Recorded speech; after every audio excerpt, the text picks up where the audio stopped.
오늘 본문은 이렇게 시작하고 있습니다. 1절 보세요.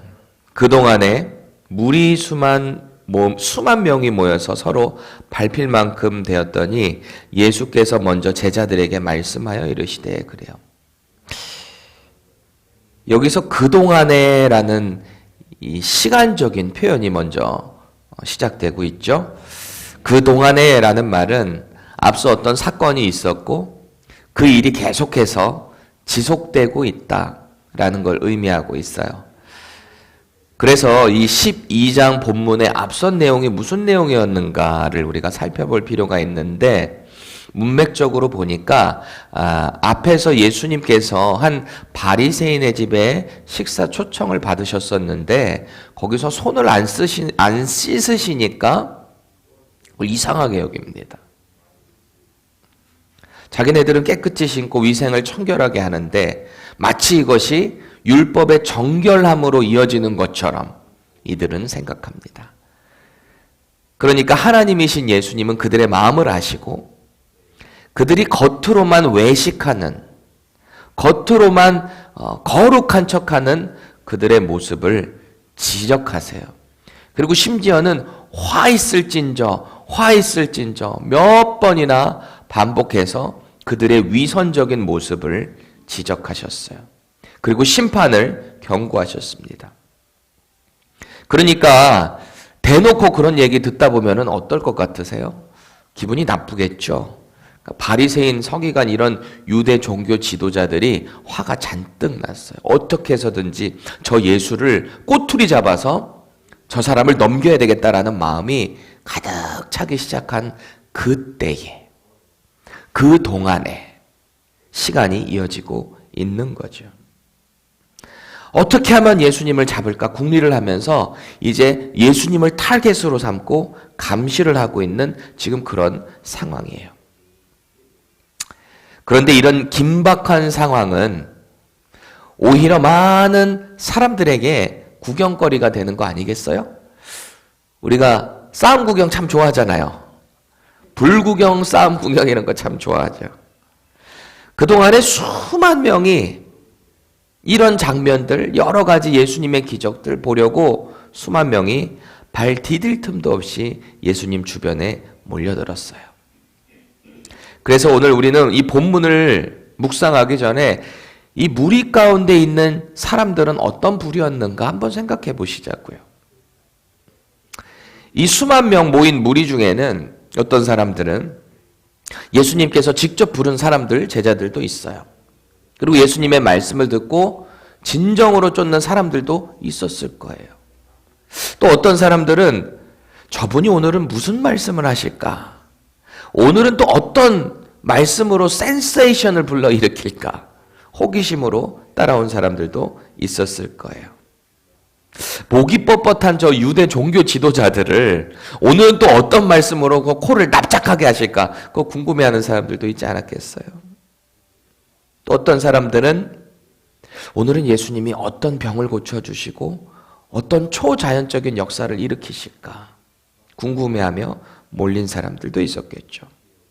또 어떤 사람들은 인생의 답답함을 가지고 저분을 만나면 뭔가 해결되지 않을까? 그런 생각을 하는 사람도 있지 않았겠어요. 다 이런저런 사연을 가지고 수많은 사람들이 오늘 예수님 앞에 나와서 그분의 말씀에 주목을 하고 있습니다. 오늘 주님은 이 여러 종류의 사람들 가운데서도 당신의 선택받은 제자들에게 가장 먼저 가르침을 주고 계세요. 이걸 제 말로 짧게 줄여보면 이래요. 오늘 본문을 서기관과 바리새인들처럼 외식하지 말고 세상의 권세 앞에서도 하나님 백 믿고 당당해져라. 그리고 복음을 선포해라. 하나님이 다 책임지신다. 이런 말씀을 하셨어요.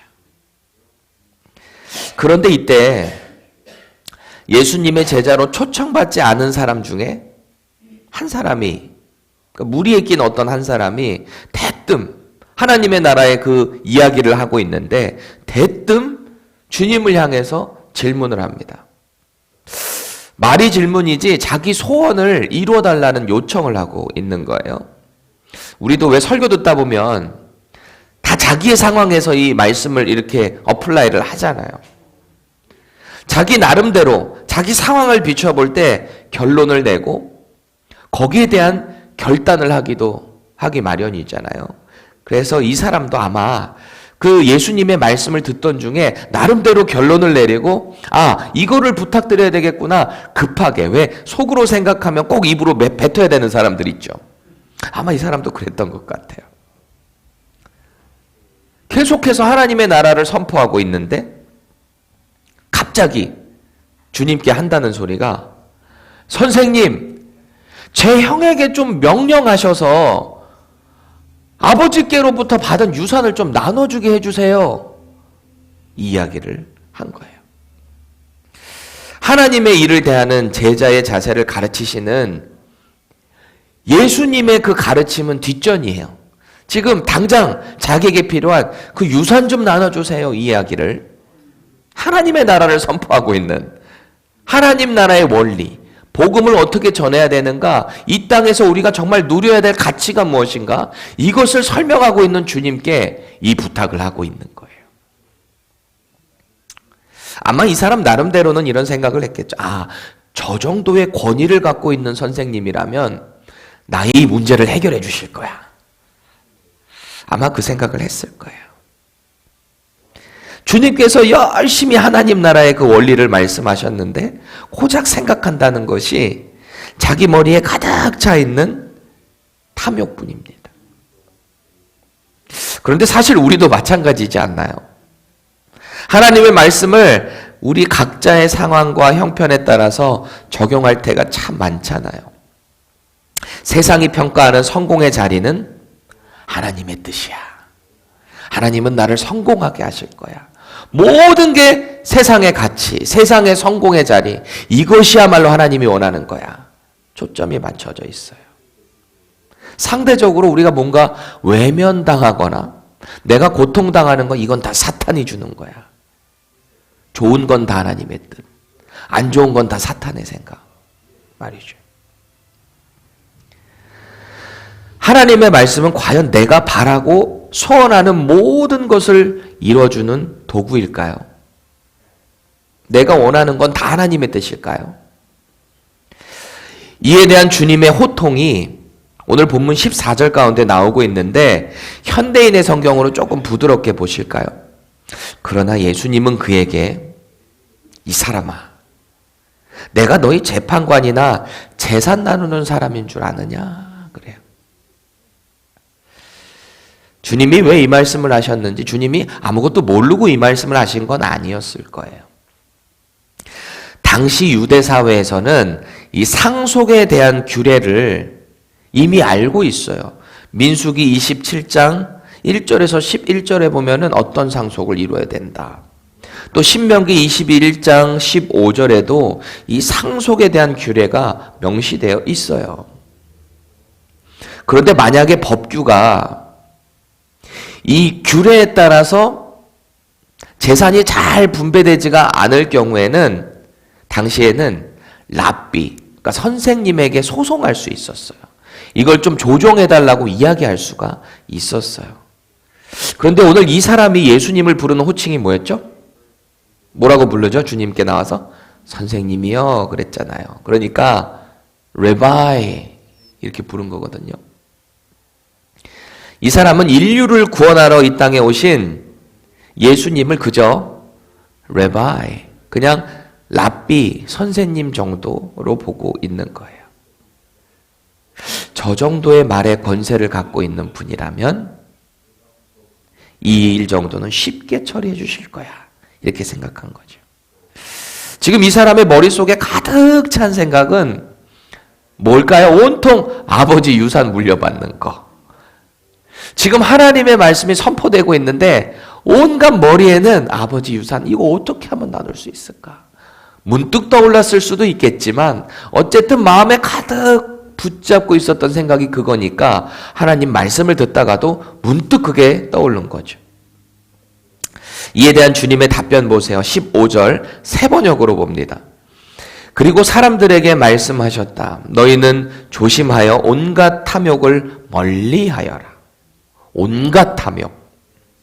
재산이 차고 넘치더라도 사람의 생명은 거기에 달려있지 않다. 그래요.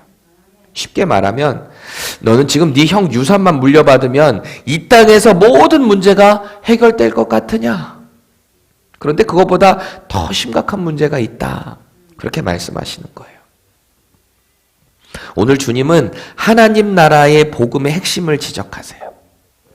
우리가 너무 잘 알고 있는 한 부자의 예를 그래서 말씀하고 계시는 거예요. 이걸 제가 현대식으로 좀 바꿔볼게요. 오늘 주님이 말씀하신 이 부자의 예화를 현대식으로 바꿔볼게요. 어떤 교회에 김 집사님이라는 분이 있었어요.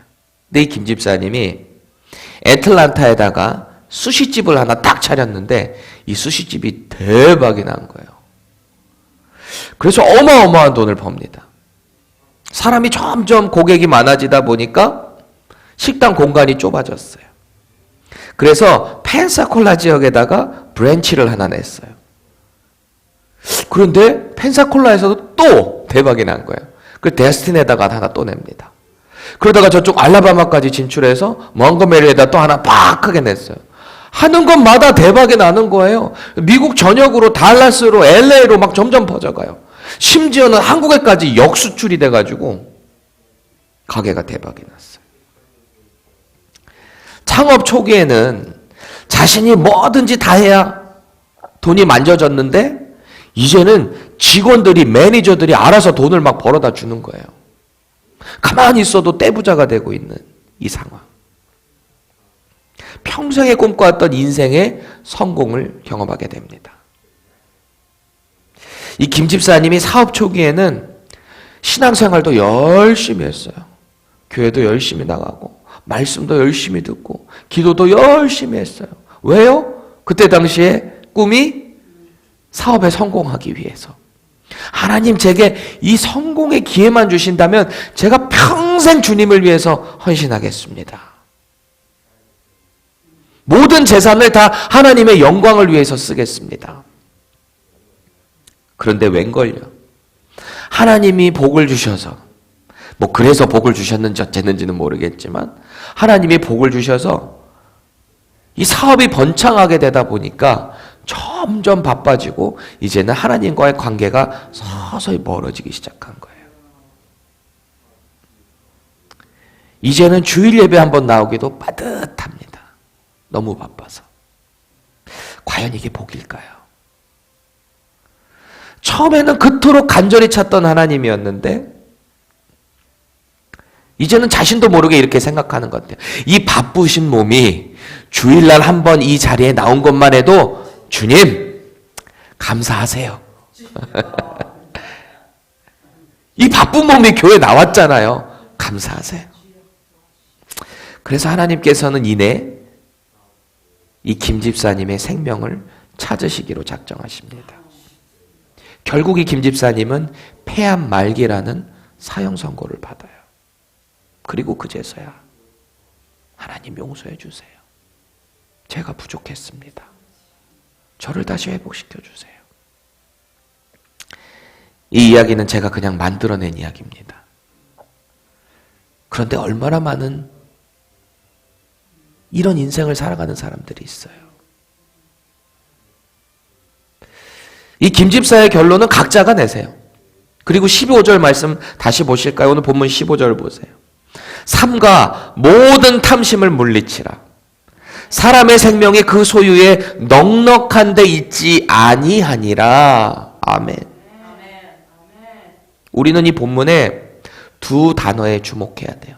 하나는 탐심, 또 하나는 생명입니다.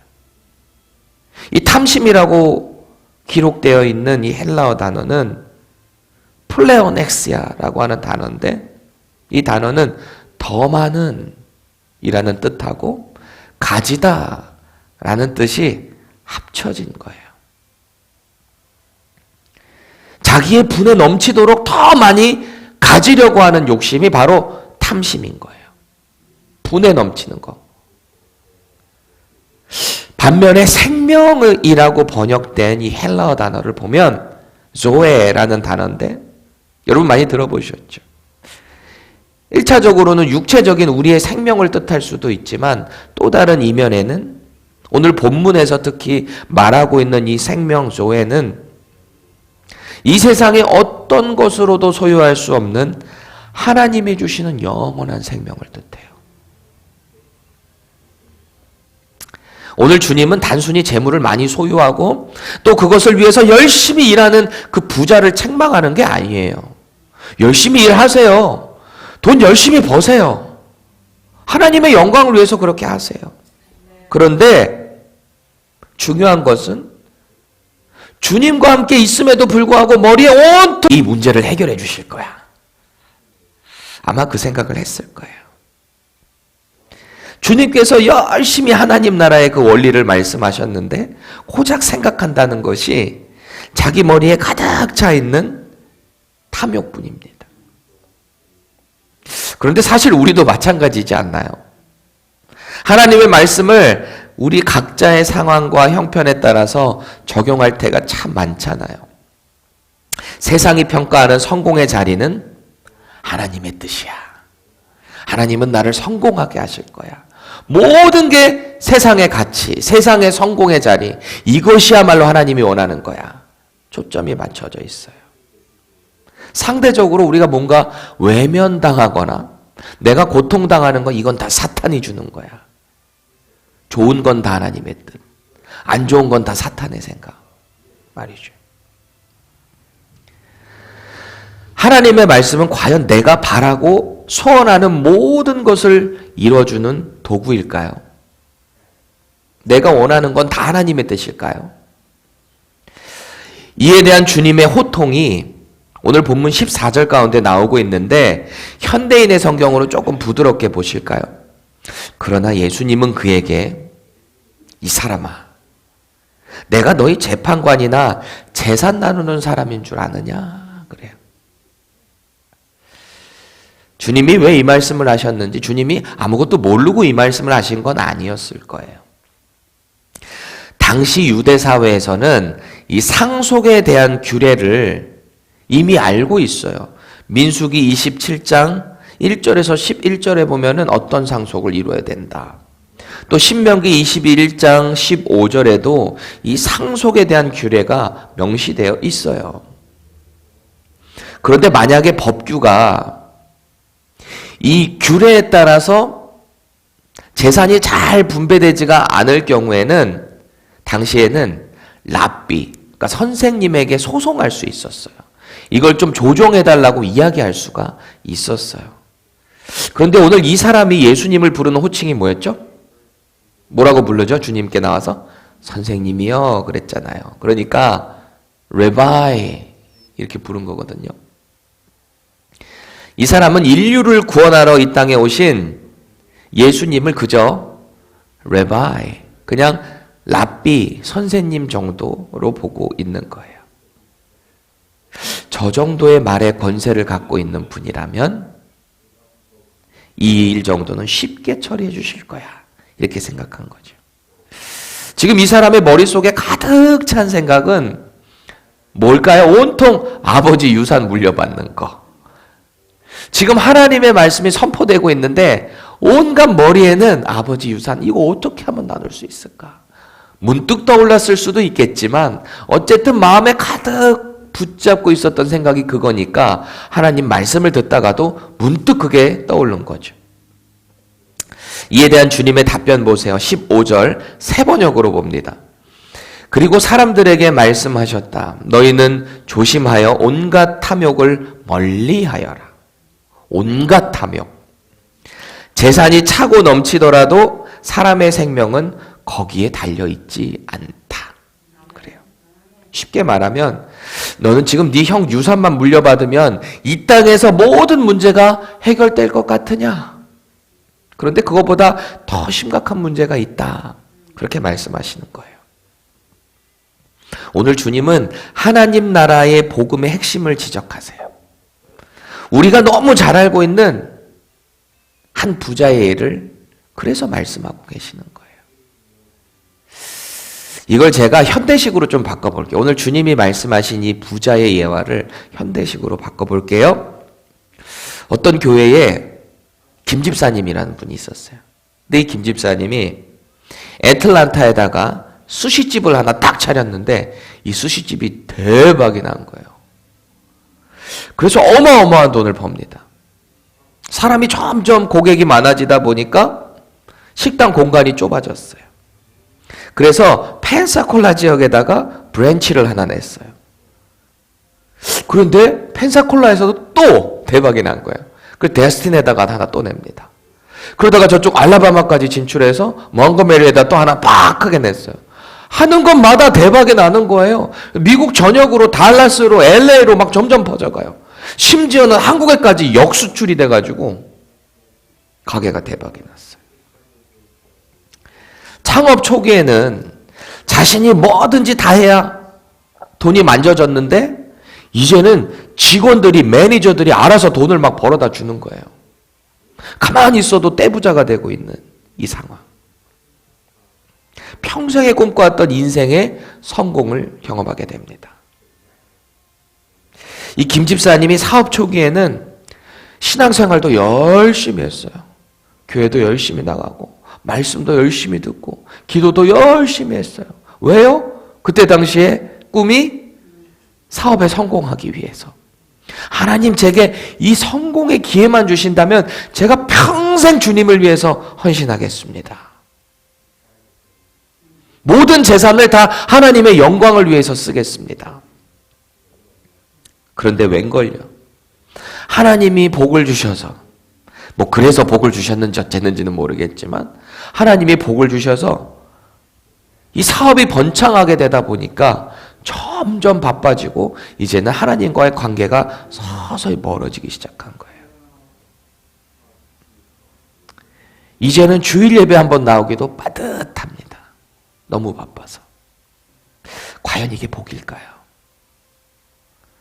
처음에는 그토록 간절히 찾던 하나님이었는데 이제는 자신도 모르게 이렇게 생각하는 것 같아요. 이 바쁘신 몸이 주일날 한번 이 자리에 나온 것만 해도 주님 감사하세요.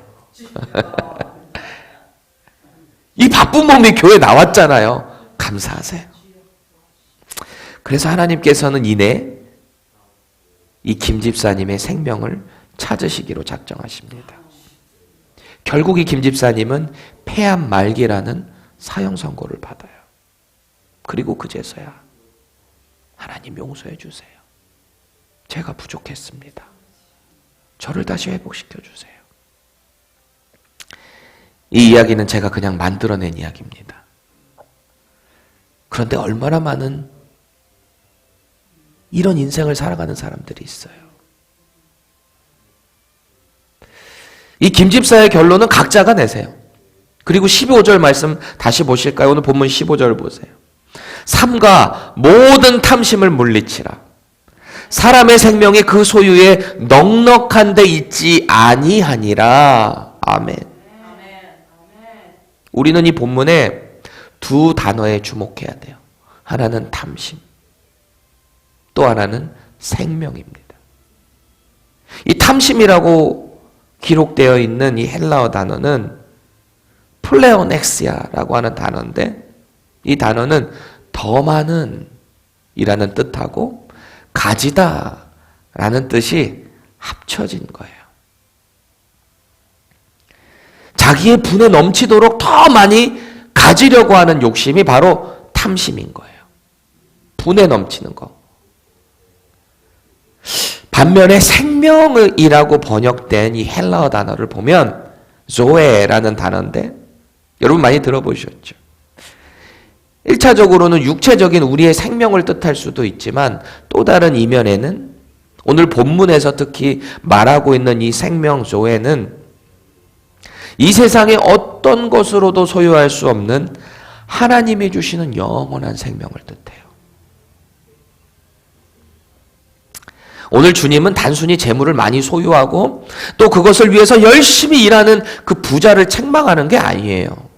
열심히 일하세요. 돈 열심히 버세요. 하나님의 영광을 위해서 그렇게 하세요. 그런데 중요한 것은 주님과 함께 있음에도 불구하고 머리에 온통 아버지의 유산에만 차 있는 그 탐심, 그것을 책망하고 있는 거예요. 오늘 주님은 이렇게 말씀하시는 것 같아요. 이 어리석은 사람아, 왜 이 땅에서만 누리는 물질에 그렇게 집착하고 있냐? 왜 그렇게 설명을 하는데도 하나님의 나라의 법을 모르냐? 이 세상의 많은 사람들을 이런 생각을 해요. 내가 부귀영화를 얻으면 행복해질 거야. 사탄이 주는 생각 아니에요. 정말 부귀영화를 얻으면 행복해질까요? 세계적으로 한류 돌풍을 일으켜서 부귀영화를 아는 많은 연예인들이 심적인 문제, 정신적인 문제로 자살을 합니다. 억만장자가 우울증이나 압박감에 시달려서 자살을 합니다. 사탄은 언제나 탐욕으로 포장된 꿈과 비전을 우리에게 심어줘요. 그리고 그것을 맛보게 해요. 그러다가 결국엔 생명을 앗아갑니다. 오늘 예수님께서는 탐심으로 이 땅의 소유만 쫓는 부자 예화를 말씀하셨어요. 그것을 통해 하나님 나라 복음의 핵심을 선포하고 계십니다. 하나님 나라의 백성은 재산의 소유의 넉넉함으로 만족하는 게 아니다. 하나님 나라의 백성은 존재의 넉넉함으로 살아가는 것이다. 그렇게 말씀하세요. 이 땅에서 누리는 소유의 풍요로움이 아닌 하나님과 영원히 함께 사는 것, 영생의 풍요로움, 그 생명의 풍요로움으로 살아가는 것이다. 저와 여러분들은 탐심에서 생명으로 옮겨진 자들입니다. 하나님 나라의 백성들이에요. 그렇다면 오늘도 우리 하나님 나라의 원리를 가지고 하나님 나라의 그 중요한 핵심인 복음을 가지고 세상 가운데 당당하게 넉넉하게 살아가는 저와 여러분들 되시기를 간절히 축원합니다. 이 시간에 함께 기도하겠습니다.